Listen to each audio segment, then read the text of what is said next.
a waterfall get made?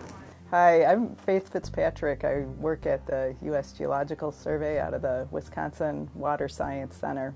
So how are waterfalls made? Well, it basically takes like 4 things to make a waterfall.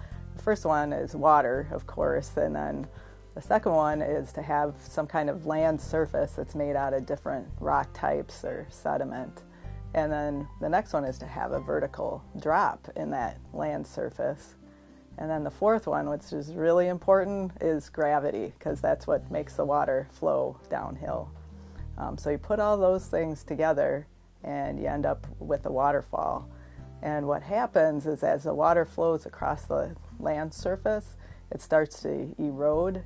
And as it erodes over long periods of time, if it meets up with some rock that's of different erodibility, it basically can withstand the force of the water working on it.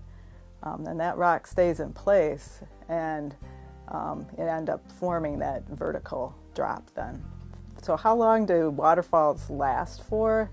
It really depends on how long that rock can withstand the water from it. So some waterfalls do last for a really long time. Other ones, they basically work themselves upstream. I think some of the fastest ones are like about 1.5 meters per year. It doesn't like happen in a gradual process. A lot of times because it's a rock, the rock end up being plucked out, we call it, by the flowing water in large chunks. So you actually get what's called a retreat rate. It can happen pretty quickly, maybe during a flood when there's a lot of water working on the waterfall. And then during periods where there's not as much flow, the waterfall might not change that much.